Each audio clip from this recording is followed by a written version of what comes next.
Welcome to the Whiskey and Wisdom Podcast, coming to you from the Cargo District Recording Studios in Wilmington, North Carolina, where we discuss the most fascinating topics of life.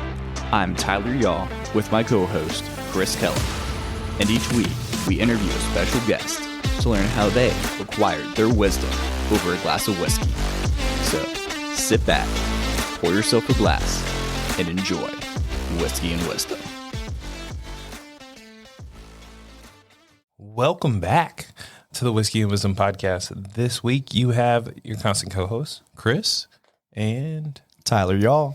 This week we're bringing on a fella I met a few months ago who's been making some amazing drinks and get me a little tipsy. Nice. I'm that fella. Hi, I'm Daniel Clayton. I'm hailing from Richfield, North Carolina, originally. Lived in Wilmington for about 8 years now. Yeah. Getting ahead of myself. Currently working at Starling full time. Just got done helping open a bar called Cryptid. Really cool spot over there. It's over on the riverfront. Rooster and Crow owners. They're doing a little cocktail beer bar. But I just since left there because managing wasn't my thing, and I was ready to go full time with Starling. So yeah, sounds good. Yeah. So we're excited about doing that. That's how I met Chris. Actually, was at Starling, who sat at the bar. We always have a joke. He's our Monday bartender. Yeah. We're also not open on Mondays. but yeah, so no one's heard that joke. We started shooting shits, and we came in for a video at Crypto one day, and we did a little sidecar videos. I think y'all saw that. You know? Yeah, we posted that a couple weeks ago. Yeah. So it's funny because I know and meet most people through Instagram. So when you actually introduce yourself with your official name, I was like, oh, so he's not Danny Phantom. I wish. Give me those superpowers, please. That'd be the funniest. I'm like, that we'll talk about that later. I'll bring up Danny Phantom again in regards to the bar. But before we go too deep into it, we are sipping on some whiskey this morning. Yeah, we brought in Tarnished Truth from my travels up to Virginia Beach. And we are sipping on the High Rye Straight Bourbon Whiskey today, the single barrel. It's 3 years aged, and I will let Chris go more into the mash bill and taste. So this one is supposedly a 40% mash bill, 30%, 36% rye, and 4% malted barley. So it's not going to be as harsh as like a higher rye percentage. That should have a little bit of butterscotch and maple syrup on the aroma. Mm-hmm. And then supposedly it's supposed to have some balanced flavors with some toasted oak, honey, vanilla, cloves, ripe figs. And because we're here to try silly stuff, we're going to try this straight up. Let's taste it, see how we like it. And then we saw this thing on TikTok. So I bought like this little blender hand emulsifier. I don't know what they're called. And we're going to see if it actually makes a difference. In the coffee world, we call them frothers. Okay, thank you. Well, I know it from Max. Like he mixes his greens, which is what it'll be used for, like mixing my morning greens. But today it's for whiskey. Yeah. All right, so let's taste it Try up. it straight. Traditionally. Cheers. I like that. It has a lot more flavor than I was expecting for a 3-year. That's dessert. Yeah, exactly. That's good. A little tingling on my tongue, too. Mm-hmm. It's not like all over my mouth, which is cool. Right. Sometimes I like that, though. I can definitely taste the honey on it, though. Yeah. They're making some pretty good stuff out of there for only being a 5-year-old distillery. Yeah, because it looks like they opened in 2018. Sounds right. And supposedly Tyler got lost trying to find the place because it's not like a traditional distillery. No. Like up in the cut or in a normal building. It's in the basement of an old mansion, which is now, I guess, a hotel. Yeah, we pulled up to it originally, and it was in a gated community, and we're like, how in the hell do we get into this place? Like, where are we at? And then we went to another entrance, and we show up at this mansion, and we're like, what is going on here? So we finally go in, and we were told it's in the basement of a mansion. Sounds like some secret society stuff. Right, yeah. I was like, I don't know what's going on down here. But I was very impressed with it. Pretty neat. And we brought on Kaylee, who you know really well. And that as soon as I posted about it, she was like, hey, that was my old stomping grounds over there. So I was like, oh, no way. So you knew about the secret society. Yeah. Doesn't surprise me. Yeah. She's the coolest person in the world. Shouts out Kate. Emulsifying things. Frothing up some whiskey. This is the first and only time I'll probably see anyone emulsify whiskey. Maybe I'll start doing it at the bar. Who knows? Right, yeah. If this turns out good enough. I think it's really interesting. I wonder if there's like a time, like since there is no dilution added to it, when you emulsify it? Does it, like, after a while just settle out again? That's what I was wondering too. Yeah. Let's see. You can definitely This nose is different. Yeah. These TikTok Whoa. kids. That's crazy. I'm actually not sure if I like it or not yet. It's just very different. Yeah. You don't get any of like those spices or I'm getting vanilla a lot now. Yeah. That's a very vanilla. It's So extremely maybe something vanilla that's forward. like aged a little bit Like longer. this. Sorry. It was impulsive. I'm down. See, you guys are about to get me a little drunk because I just had chia seed water this morning. I didn't know you ate real food, to be completely honest. I'm a rabbit. So every time I see him at the bar, he has like this giant mason jar or something oversized full of chia seeds. I'm like, what are you drinking? Tea and chia seeds. I blend my own tea and then I put the chia seeds, mix them up, put them in the fridge, let them like gel up. And I have been obsessed with chia pudding lately, though. it's so good for you. Emily used to eat it for breakfast all the time. The problem is with a busy lifestyle, you have to like prep it the night I have to before. plan. And I'm like, ugh. Kill Me Crazy has a really good chia pudding over there. They do. So when I'm just grabbing coffee, I'll grab that too for the morning. That makes sense. Yep. Well, enough about chia pudding. Whiskey, sorry. Tell us a little bit about yourself. What do you like to know? So where is this town that you hail from? Because I ain't never heard of it. So it's I basically have to go down the line of places that are close to it. So do you know where Salisbury is at? Yeah. Oh, of Okay, course. cool. Nice. First one's hit. Usually I have to go all the way to Charlotte. But yeah, so it's near like 15, 20 minutes, 20 minutes from Salisbury. Like one stoplight town. Is it Like my north of neighbor Salisbury is a or, cow. like, east of it. East. Oh, so it's closer to us than Charlotte. Yes. Yeah. Sort of like right in the middle Okay. Yeah. Okay. between there. But yeah, like super tiny. It's really nice. Like growing up, I was like, I don't want to be here ever. How close So is it to small. Cleveland, North Carolina? Cleveland, North Carolina? Uh-huh. I don't know, honestly. That doesn't ring a bell to me, so it's like kind of like Okay. probably not close. No, Cleveland is more north. Oh, is it? Yeah. Oh, okay. Oh, so you're like up in the mountains a little bit. Is what you're going for? No, Like Glenville, kind of. no, Cleveland. So like you'd have to hit Charlotte and then go northeast. He is east of Charlotte. Yeah. Like before you even get there. East. We Outside of Statesville, I guess, is a better way of. Oh yeah, it's Yeah. pretty close to Statesville. Yeah, like the. Have you been to the Southern Star Distillery out there? No, I want to so Me bad too. though. It's so good. Their products are great. I got to go there when I was working at Mana. Fred Flynn. He was like he was sick or something, and he and let me and Mason go up there. We were working there at the time, and we got to pick out the barrel or whatever that they did. Sick. oh, so you helped Part with of the downtown I Brown. hated the name. It was such a stupid yeah. name. It's like, I'm like, we got outvoted for that one, but I mean, you're the youngins in the group. oh yeah, we were like babies in there. We're like, who let us come in here and drink whiskey all day? we had no idea what we were doing, but it was so much fun. But yeah. Good pick though. Huh? Yeah, the pick was good. Yeah, the pick was great. Yeah, we Yeah. went through like 6 or 8, but we ended up on that one. We were all agreed like this is the best one. Yeah. Yeah. I'm bougie, and when they brought it in, like we had it on the podcast last year, like right when they picked it. And I'm Right like, when this it was is coming out. Yeah. This is so good. So when my store had a whiskey event, which I hosted, I was like, guess what? We're drinking some Southern Star. And then I went and got the barrel pick along with a few other ones. And I was like, you got to support local. It was a good man. choice. It is Yeah. really good. I think Cryptid still has a bottle in there. I don't know what. Yeah, so if you want to try it again, it's over there. They probably do. I might pop in there this weekend and get some. It was very impressive, especially for a North Carolina whiskey. Usually the Carolinas aren't known for their like whiskey selections as a whole. So from what I understand, from what they told me, and I did a little bit of research, apparently the Statesville area in North Carolina used to be like whiskey capital of the world. But Oh, wow. push politics and prohibition and like Yeah. all those distillers went elsewhere like Kentucky and stuff. But the weather, the water, the climate's perfect for it. Oh, wow. So I think it's cool they're bringing that back. They actually are releasing a series. They bought all the old families that were making whiskeys in that during that time. Yeah. The mash bill, they bought the rights to that for like stupid cheap, and so they're remaking all those and doing like special edition series. They're about to release, I think it's like a double rye or a high rye, one of the two. I can't remember, but it's really cool. Like the bottle caps, like it's pretty neat. Yeah, I highly recommend looking into it. I'm going to end up with like a whole shelf in the house. That's all. Like, 'cause most of the time people are like, well, I have all these Blantons or I have all these E.H. Taylors. Like, I'm just going to have a whole thing of just like, welcome to the Southern Star. Right. Just everything in there.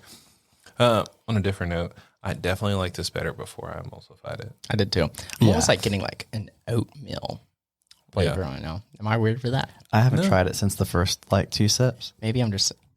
So, Oh, you know what? It smells a lot like it. Yeah. I don't know if that like that came into the taste too. so we're gonna advise Good morning. if you're gonna try this, it definitely changes the flavor up. But I would suggest it on something that is older. Yeah. Because the flavors that you're tasting have settled a little bit more, so you're not getting all of them. So when you emulsify it, it brings in some more air and you'll taste a lot more of the flavoring. But on a younger thing or a younger whiskey, It's not good. It's not good. it hasn't set as long, so the flavors aren't as deep. I'd be interested in doing it with like the Kentucky out confiscated. Oh, Like a much nicer, and then just seeing what happens. Are you saying we should do that? I mean, I'm not opposed to it. I love Kentucky. It's so good. All right, let's do it. Grab it, Chris. All right, let's finish this. It's pretty much a full bottle, so Yeah. I'm not finishing that. Yeah. Well, these young ones, like you don't like this is the 4-year you said? Yeah, you want to like mix with this probably. I mean, it's good on its own too. Don't get me wrong. Yeah, so if you get this, do not emulsify it. Drink it on its is own. It this? tastes significantly better. We're just combining so you don't. Okay, thank you. I was gonna say I don't want to die. No, I'm not that mean. There you go. We like alcohol, but we're not alcoholics. Thank you. That glass stresses me out know. so much. I can see why that bar got rid of. So the bartender's probably just sweating. You know? I have these drunken glasses. Is what I'm gonna call them. You want to rinse yours out? And so like you fill it up, and you set your drink down, and it'll float and toggle. We have a video if you want to show people. So over here, instead of it sitting straight up, there's a little nipple on the bottom, so it'll rotate and spin around. And when we're not paying attention, and you set it down, it just spins on you. And I'm just like freaking out for like half a second before I do it. I'm gonna call this the Humpty Dumpty glass. Yeah. All right, so Nice. you moved here 18 years ago. Not 18 years ago. 8 to 10 Yeah. years So ago. I lived in Richfield for like till I graduated. Then I went to East Carolina University for 2 years, and then I transferred down. Another ECU guy. Yeah, man, crazy out there. Nah, it's nothing bad. School was great. Learned a lot. Teachers were amazing. Greenville's just kind of like the armpit of the state. There's nothing really there to do but party. Yep, and now I'm a bartender. Wow. Makes sense now. It all comes together. It was just funny. How did you get into bartending then? Oh man, so COVID actually. Yeah, I was interested in it before, and I really like wanted to do it because I was like, oh man, that's gonna be good money. Right. Like I can do that while I'm like in school, or whatever.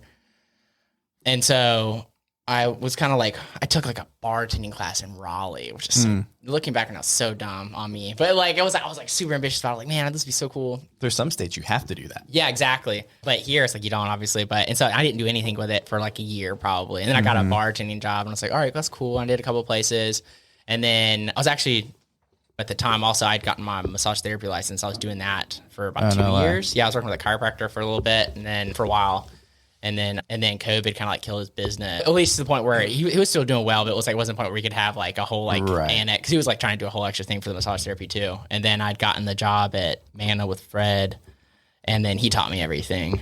And then I just read lunch, and then here I am. We just poured Kentucky Owl now too, so that's so good. Yeah, I know. I want to savor it. I know. I'm like, I want to try this thing, but I don't. So we bring. Yep, that's what I want. There's always like a throwback. So for those who've listened for a while, Kentucky Owl was mentioned well over a year ago when we originally had Catherine on, and Tyler was like, "Hey, if I find a bottle of Kentucky Owl confiscated, you'll come back."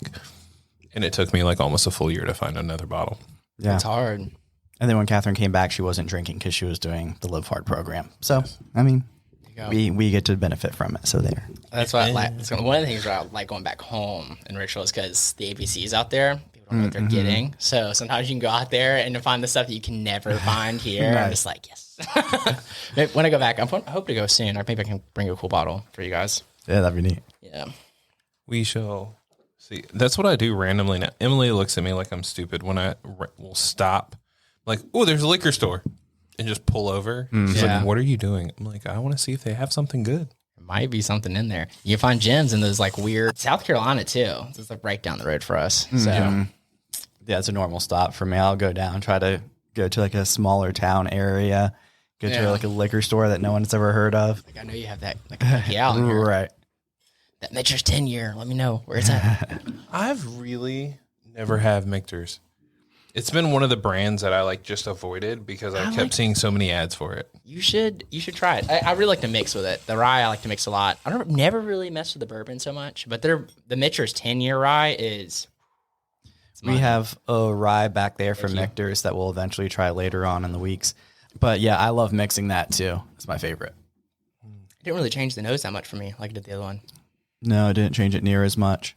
It makes it even easier to drink, but the flavors are all still there. Yeah. But I kind of do like that though. Yeah. Because it's like I still get that straight pour flavor and I don't like have to dilute it. Right. But I still get the smoothness. It's cool. But that's what I saw originally. It was like it's supposed to make it smoother and there's not as much bite, which is what you're typically getting when you just get the straight alcohol. But like it shouldn't. This worked much better. Because it's a little bit older. That could definitely be it. So now we learned. Take that TikTok. Right. You just elevated your shit. That is good. All right. So thank you for sharing that with me. Oh, of course. Yeah. So you worked at Mana. I did, yeah. And then did you just split shifts between there and Ernest Money? Ernest Son. Yeah. What's the name of that bar? Ernest Money and Sons. Okay. Yeah, it's like a membership bar. Oh, super cool. Matt Brinker's doing the program over there now. I think Fred's doing the Greenville Yacht Club, which is over there. Right, yeah, it's a super cool place. It's sick. You should go check it out. Especially if you're going to that Greenville Amphitheater. A great spot to go before and after, I'm just saying. But yeah, they got a cool spot going on over there. Yeah. Matt's doing the whole program between both now. And then Fred's like full-time with the Yacht Club, from what I understand. Sick. And then they do some cool stuff. We acquired Danny in the Cargo District. Mm-hmm. I'm happy to be there. It's so fun. It's like the spot for me right now. I'm like when I was done with when I went to full time with them now, it's kind of like that was the goal to begin with. I'm like, it's like it feels like things are moving along, which is good. It's a good feeling. I love this guy. So like, I saw him show up at the bar, and I'm like, I know how particular Kaylee is. Like in general, like looking across her staff, like her bartenders all have amazing experience and know what they're doing. So, of course, I had to look Danny up, and I was, like, looking at these videos on Instagram. I was like, ooh, he's making some good stuff. I tried to. I need to post more.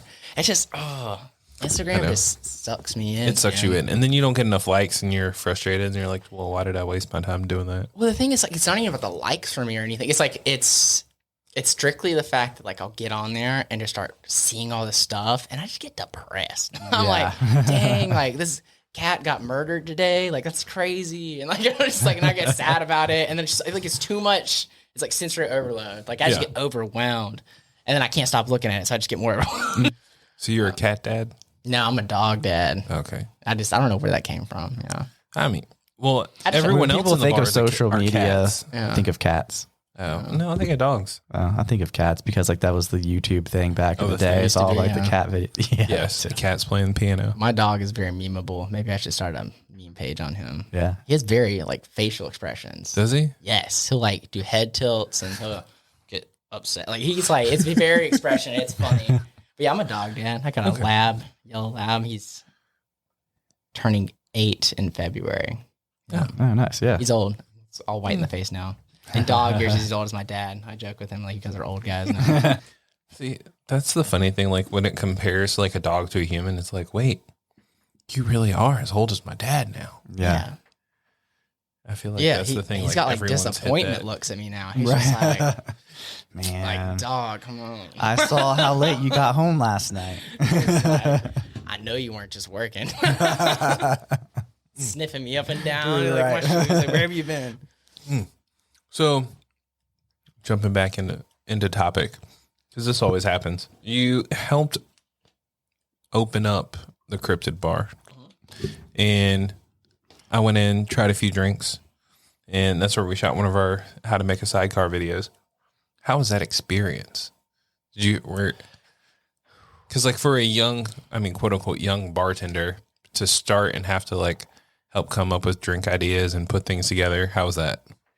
I really, really enjoyed that part of it. Mm-hmm.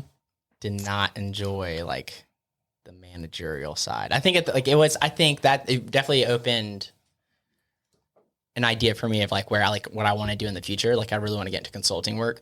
Mm-hmm. So, but like I also realized I would never want to manage a bar unless I owned that thing, But it was interesting. For me, it was like it really just fell in my lap because it was like I said, it was supposed to be an in between job until Starley needed me more, and they were like, "Hey, we got to open this bar in 2 weeks. Can you do it?" And I was like, "Yeah, I'll try my best." Like we need a menu and everything, blah blah blah. So we got everything set up and like got the bar arranged how we wanted it to be, and like put a new sink in or whatever.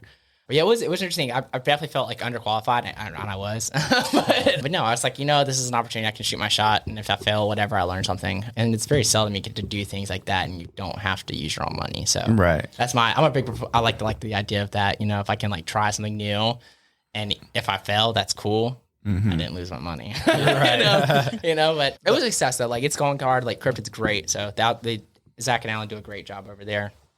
What I like about what you were saying too is the other reason why I think owners do that with people, they give a lot of leeway to people that aren't going to lose any money, is you get a lot of expression out of someone, and like you probably don't feel as restricted. Like, oh, I need to make sure my old fashioned tastes like every other old fashioned. Like you have a little bit more freedom to kind of try what you want. Exactly, and that was the thing too. Like it was my biggest obstacle was like learning the demographic, and it's like you just don't realize it until you have to. But it's like you have to figure out what people are drinking. Like there are like certain demographics of drinkers. Like I just didn't even realize that until now. And it's like you have these like, like older folks are like, yeah, let me get my Malibu and Coke. And then some people are just like, I want you to make me something with this, and this. And you're like, oh, wow. But yeah, so I saw this on TikTok. Yeah, exactly. And it was like, how do I make this like this really cool like cocktail bar, but it's not too sophisticated to where it's very inviting, but also kind of keep people interested. You know what I mean? Yeah. So that's one of the things I learned that I really want to like look more into is like that learning your demographic of drinkers and how do you tailor that like business side, I guess. Okay. And that was really interesting for like menu creation. I was wondering about that because I remember, yes, I sit at the bar a lot. Yeah. I don't always drink, but I do sit at the bar a lot. And I remember when you were coming up with these concepts, my brain, because I've been going back and forth trying to think of something fun to do, something new to do. And I was like, how are you coming up with these ideas? Do you like, because you've made drinks and concepts, what is your process? Like, do you start with the liquor first, or are you like, this is the flavor I'm shooting for?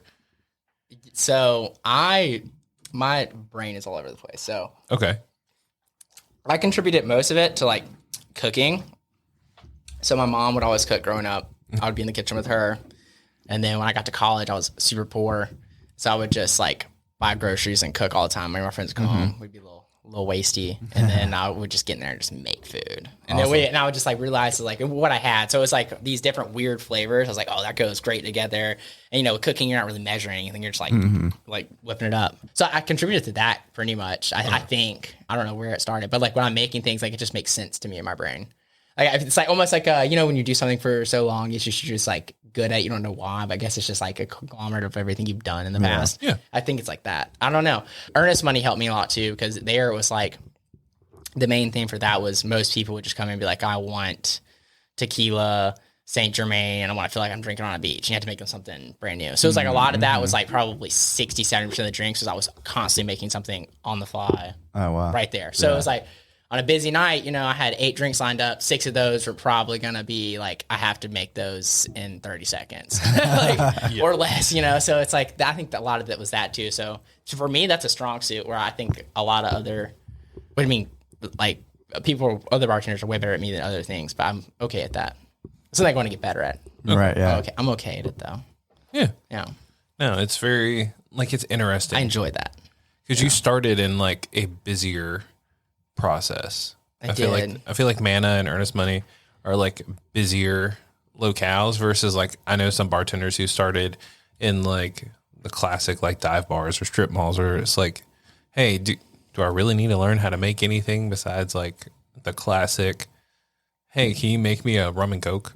Yeah, and that was the thing too, is like before that, my experience was like dive bar, beer, all that stuff. Yeah. And I wanted to learn more cool stuff, but when I got hired at Mana, it was during COVID, so it was just me and Fred behind the bar for several months. It's like I got that extra attention to where I was like, everything that was happening, I was like just on the spot, like throwing the wolves kind of thing. Yeah. And that helped me learn like very, very quickly. So yeah, I think that's so I think that like year of just like expedited learning. I think it helped. Yeah.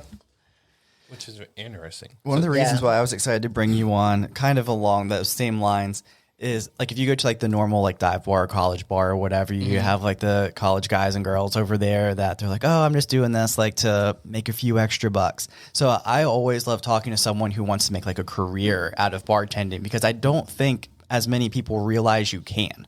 I didn't. So same. So I'm always really hard on myself too. So I guess until recently, I was always beating myself up. I'm like, oh my God, dude, is this really what I want to do in my life? And then I got Kaylee helped me get into Camp Run Amok. Oh, yeah. So out in Kentucky, they basically apply. I think there was like 5,000 applicants for the session that I went to in fall or spring. And I think only like 250 got in. Oh my goodness. I don't think it was me. Kaylee said, she's like, you deserved it. You did good. You did deserve it. I think she got me in there. But yeah, so I went and they take you all these steroids, everything's paid for. They had like a James Beard chef come in and cook us food every day. Wow. It was sick. But it was called Camp Crescendo, so it was all like music camp. And it was exactly what you think it would be. It's like, it's like, you know, just like shitty cabins but all bartenders from around the world and country and like everybody like the best. And I realized how like underqualified I was until after and like seeing everyone else's Instagrams. I'm like, oh. I was like, these people are serious. But that's when I realized I was like, oh, dude, I can do anything with this. And they have like all these different programs and stuff that they can take you like to Mexico to like see the distillation process of mezcal and stuff. So yeah, so it's like now that you're like when you get in that thing, you realize that there's all these events. And I went to BCB right after too, which is the Brooklyn Bar Convent. And you just realize so much fun. We're going next year. You guys have to go. Put it on your calendars. Right. It's so much fun. And there's like just all this free swag and stuff too. And you just drink for free and try all these cool products. But it also makes you realize that there's just so much more out there. Like North Carolina is like the bare minimum of what you can get. Oh, yeah. So, I mean, I don't know. I like you said, back to I'm getting off track. Like what you're saying, like you can make a career out of it for sure. And you realize like a lot of these jobs like at distilleries and stuff later too. So you can be like a brand representative. Right. You could be going to the distillery and work, and that's kind of like I realized that it's not just me behind the bar, you know, making whatever, but it can't be more. I never thought of it like that, but like the correlation between a good bartender and a good like sales associate are very similar. Like they have in common, yeah, because you're learning, you help people out, and you're trying to learn stuff to help people have a great experience.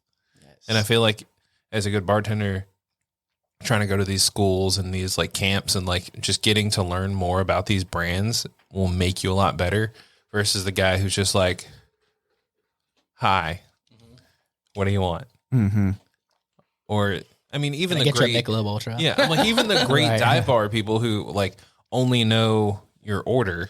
I'm like, are they trying to learn more to like expand your horizons? Like, yeah, I know you drink a Mick Ultra every day, but like, guess what? We tried. This came in. Have you tried this? Have you tried that? Something new. Like, I think it goes back to like the demographic of drinker too. So it's like some people like it's almost like, well, how do I relate this to something else? It's basically like watching TV, right? Mm-hmm. So you want it. It's like some people want to be like, I want a very well thought out show. Okay. I want it to be like every season to just compound each other. I want character development in the beginning. And some people are just like, I want to watch reality TV. Yeah. I want to see the exact same episode and drama every freaking time. You know? Okay. I think it's just what people want, you know? That's a good point too, because even the same person can have like, you know what? I'm going to go to the same dive bar where they know when I sit down, I'm just going to have a Yingling in front of me. Yeah, exactly. I mean, people need different things. I don't know what their life is like. I'm not going to judge them, but I mean, personally, I'm bougie. We like to sit down and have a sidecar, but you know, Tony might want 10 Michelob Ultras, so it's cool. Right. I like those things. I never really thought about like you go to some bars and you're like, well, I'm going to get the same thing. And then you go to other spots and you try something new. But I think that was the great thing about us starting the podcast. And then like the Starling opening is it opened my mind to the thought process of like trying new things. Yeah. Like very like I also learned to be more respectful of the bartenders They'll let you know. because in my head, I always thought it was like the cool thing to be like, hey, can you make me a drink? And the bartender's looking at you like, Details. you showed up on a Friday, Saturday you night. Do you have any preferences? And so like in my head, I'm like, well, that makes sense. Like if I show up and if I don't know what I want, I'm like, hey, can you make me a whiskey drink that's like bourbon forward? And then I'm like, okay, cool. Or hey, I like tequila. Can you make me a drink? Giving a little bit of information goes so much further and gets you a better drink typically. It does always. You like, and it's whatever you want. It's like the more descriptive you are, Yeah. the better the artist can work. Which reminds me, so like when we were chatting during like our episode, like with the sidecar and everything, we were talking about like the transition of like cocktails and like less alcoholic or less alcohol forward and non-alcoholic drinks. Yes. So my question to you is like, what would be like your favorite not super alcohol forward drink that you make? So there's this drink that Jeff Taylor it's one of his like forever ago. He used to bartend around here a lot. I think he's at Mana right now actually for a little bit, but it's called the Orange Julius, and it is sherry, Amaro Monte, Amaro Averna, like orange juice, lemon, ginger, honey. I feel like I'm forgetting something too, but it's just a bunch of Amaro. It's super low ABV, but it's like, it's good for your tummy kind of thing. You know, if you have an upset stomach or something like that, it's like perfect. Tastes delicious. It is too easy to drink. And a little soda on top. It's so good. It's in a highball. And it's just like, it's great. Yeah, it's a good one. That'd be like my like ideal low ABV. It's like super low ABV, but it still has enough. Yeah, you're not drinking like a straight up boozy drink or anything. Yeah. It's lower than like all the other cocktails for sure. Okay. I'm super interested in the future of doing like more like non-alcohol. I want to get into like adaptogenic. Is that how you say it? Adaptogenic? It's something like that. Yeah, y'all know what I'm talking about. Yeah. That's really interesting too, because it's getting like super big now. And if you can be like one of the first like forefront people to be like, hey, like I'm the guy who can make the best cocktails that are non-alcoholic. Yeah. Like I mean, the world is your Wilmington- oyster at that Yeah, point. Wilmington's a blank canvas right now. Right. Exactly. That's why I'm like really intrigued, because I was like, oh man, I need to move. And then I got this job with Kaylee. She probably like scooped me off the street, which is great. So appreciative for that. And I was like, there's not a lot going on. And there's like a scene like up and coming. Yes. But I feel like what they're doing is like going to be huge. So I think I'm going to put us on the map a little bit. So I think I'm happy to be in the spot that I'm at this time. So I can do things like that, especially now that I made the networking at camp and everything, and like met a bunch of cool people. Yeah. I think that we can make something cool in Wilmington, like other cities. I think that's going to be that's a big component of having a growing city too, is like having that nightlife and the food industry and the drink industry and make like people want to come and like actually have a good time and try new things. And if I can contribute to that, I would love that. See, and like you're saying, like Wilmington is growing, and for years, because I've grown up here, I've lived here my whole life, and then the goal was like, all right, so you're here for now, where are we going next? Yeah. And Wilmington has grown so much that it's becoming a destination for a lot of people. But I do definitely think that everyone should leave their hometown for at least 2 years. Oh yeah. And learn something new. I agree. And I love my hometown, don't get me wrong. And now that I've left it, like I haven't lived there in so long, but I visit my mom and dad a lot. But I appreciate it so much more now because it is so quiet and small. It's like when I get there, it's like it's just serene. And I'm like, I want to build a house here one day. Right. Well, it's like if I'll ever be able to, who knows? But it's like if you left here and went to Charlotte, and you're like, okay, Charlotte's busy, has a good vibe, and you can learn a lot from the bartenders there. Or if you want to take a big jump, you move to like Chi-Town or like New York or something, DC. That's what I'm thinking. Like after I moved to Wilmington, I'm gonna be here for a little while with Kaylee. But that's I want to go somewhere big. I think I have to. I think I have to do at least a year in like a big city and just be like, I did it. Well, and you learn so much. Like if you move from here, you're like coming from one of the top bars in the town. You want to go somewhere where you can learn. So when you come back, you're like, hey, I learned so much. Like, here's what I would love to add. And like a good manager is going to like take your thought process and be like, okay, I see what you're doing, and trying to help you grow as well as help themselves grow from learning from you. Right. Have you met? I agree. Have you met Brian Pratt over at Flying Machine at Wrightsville Beach? I don't think so. I think you guys would really hit it off and enjoy talking and stuff too. So he lived out in Charlotte for a while. I helped make the cocktail menus at a few bars and nightclubs and stuff over there.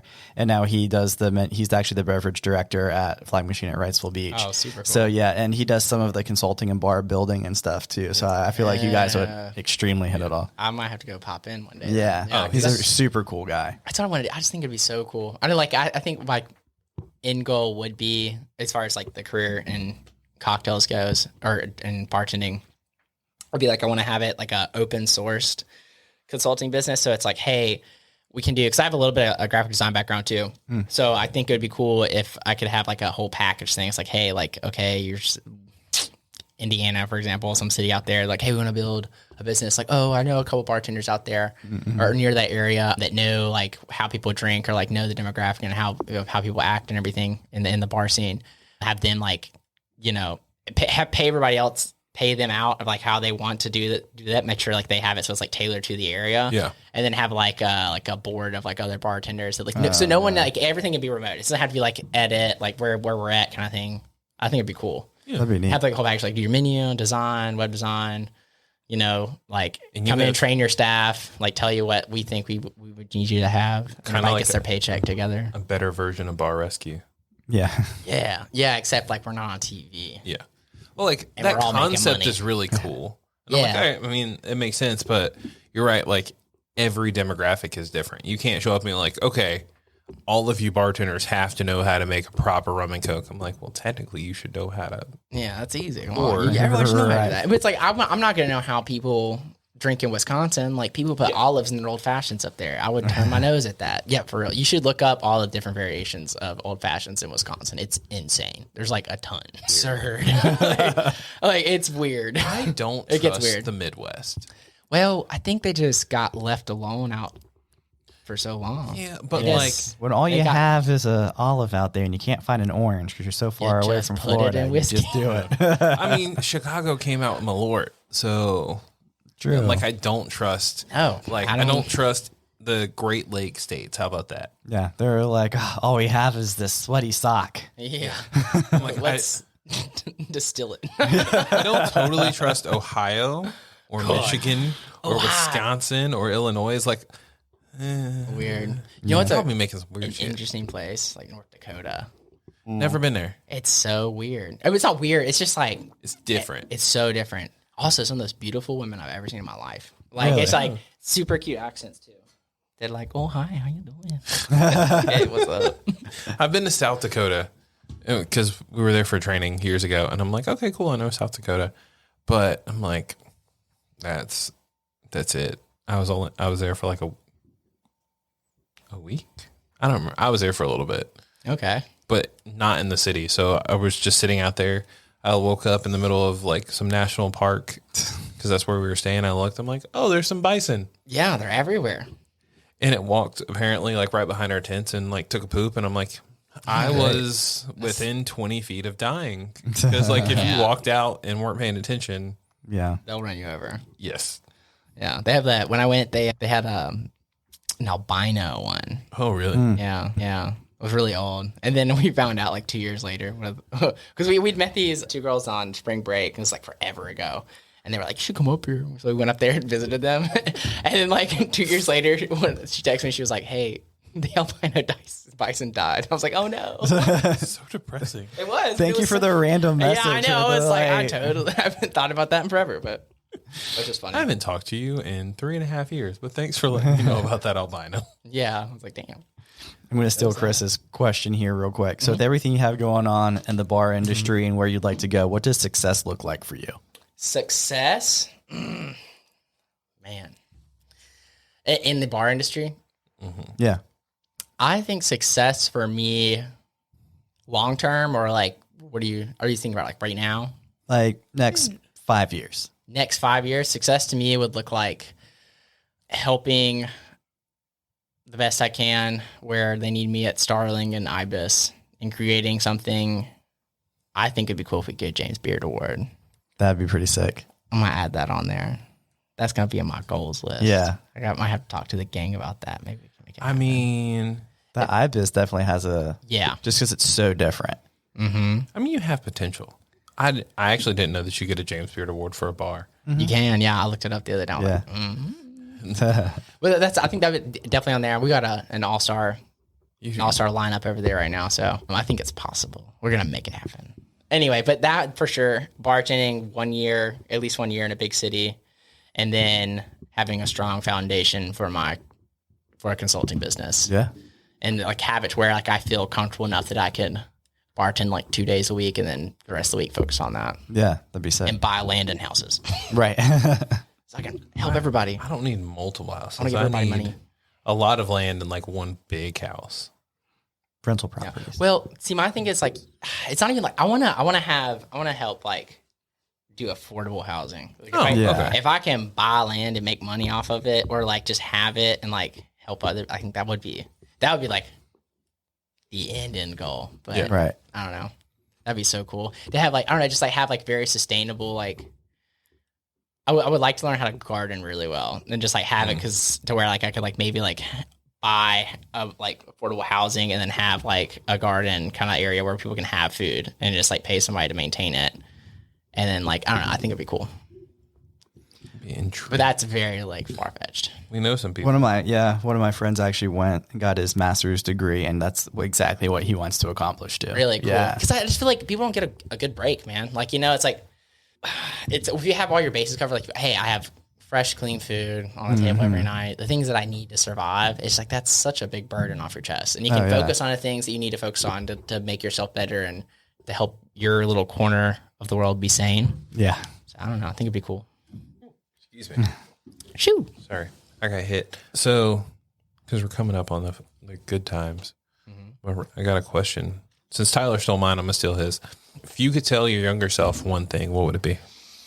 Hitting with the big questions at the end. Yeah, that's a big one. What would I tell myself? I would say, don't focus so hard on trying to figure out what you're trying to do and be right now.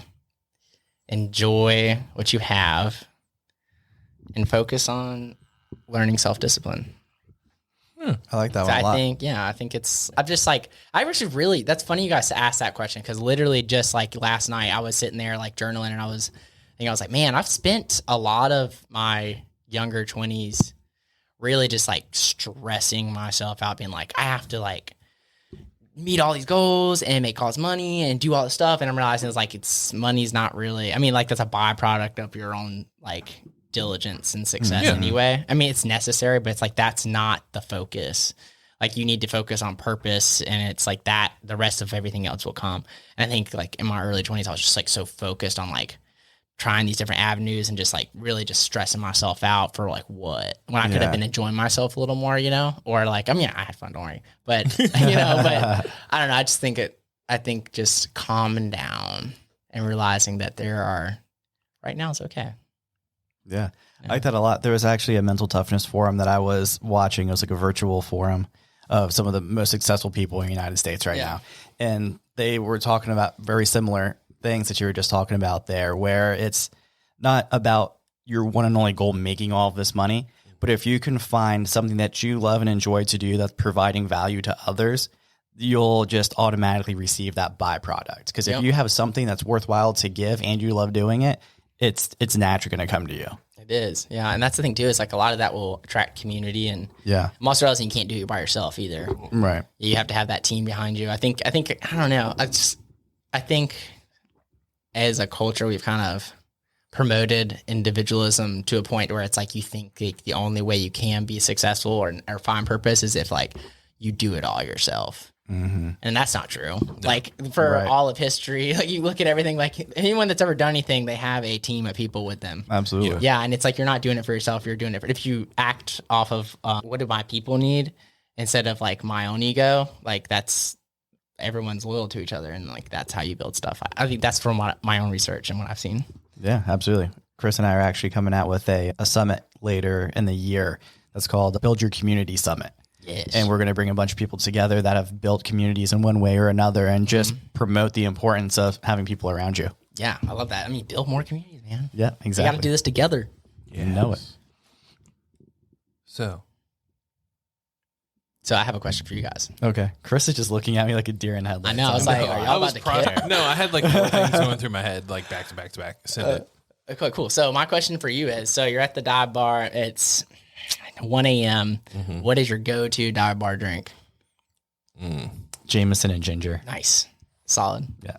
He's so much nicer than me. I've realized that dive bars typically underprice their whiskey. So I'm just going to be like, can I get a pour of like whatever that top shelf whiskey is? Yeah. Smart.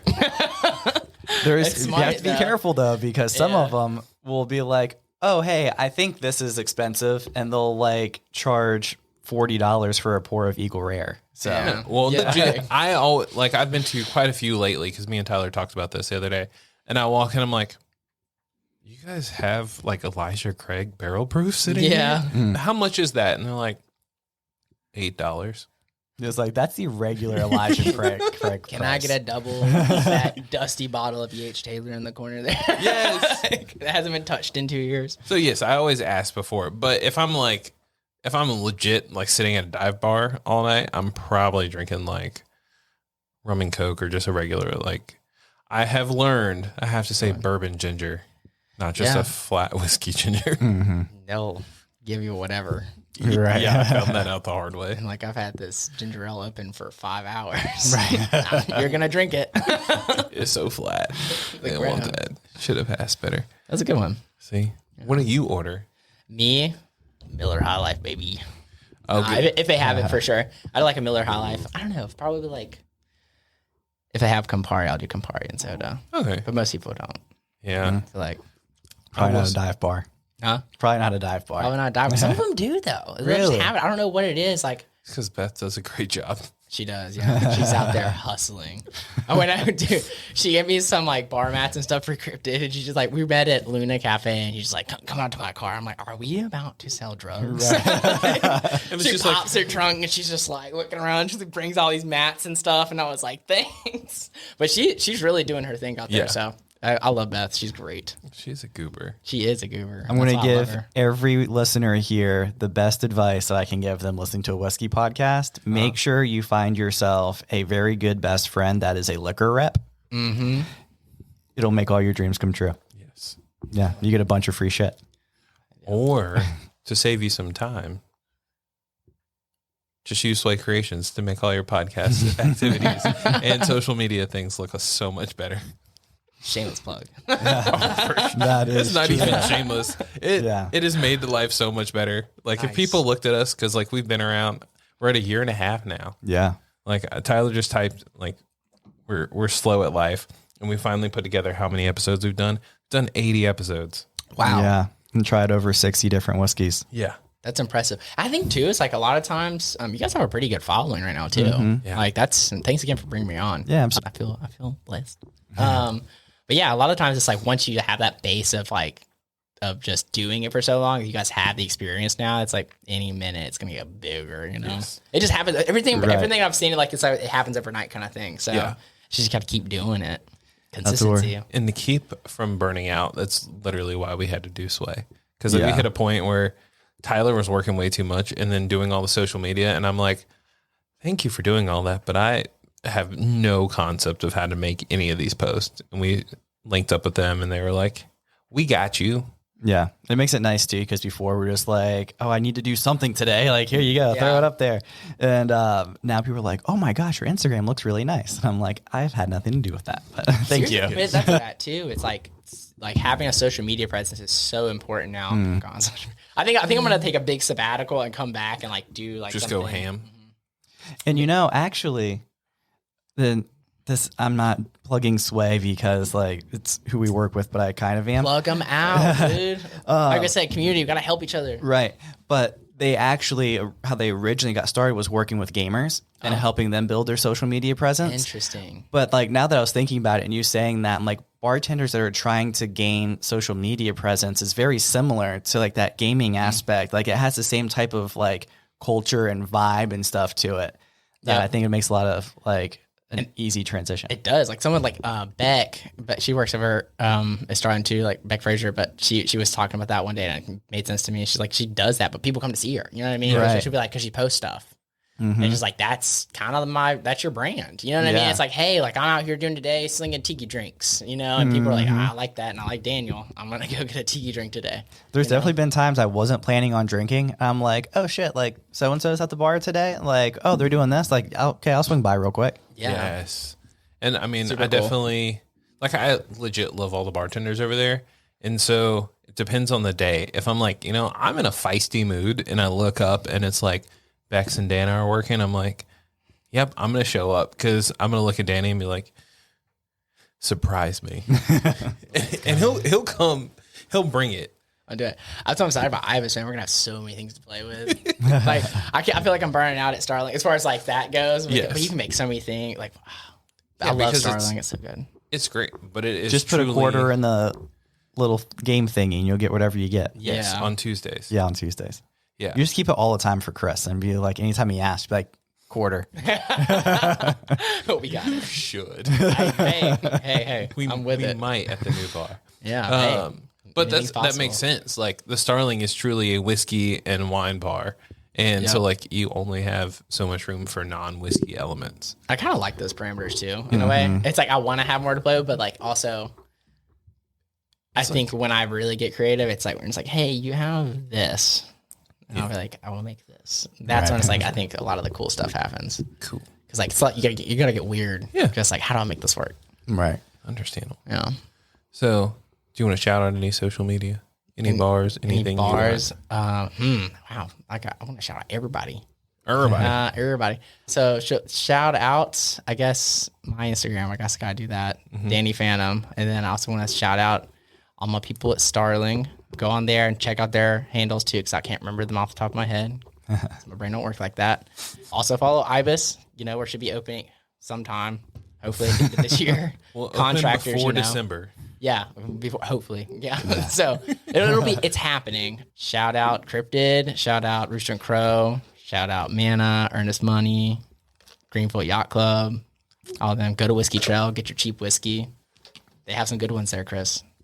I know. It's cheap. just so far from a house. It is. The Mason Bar Loop's a hike. I mean, for me, it's like with traffic, sometimes it's like 30 minutes. I know. Yeah. Yeah. I put on like an audiobook and I just roll with it.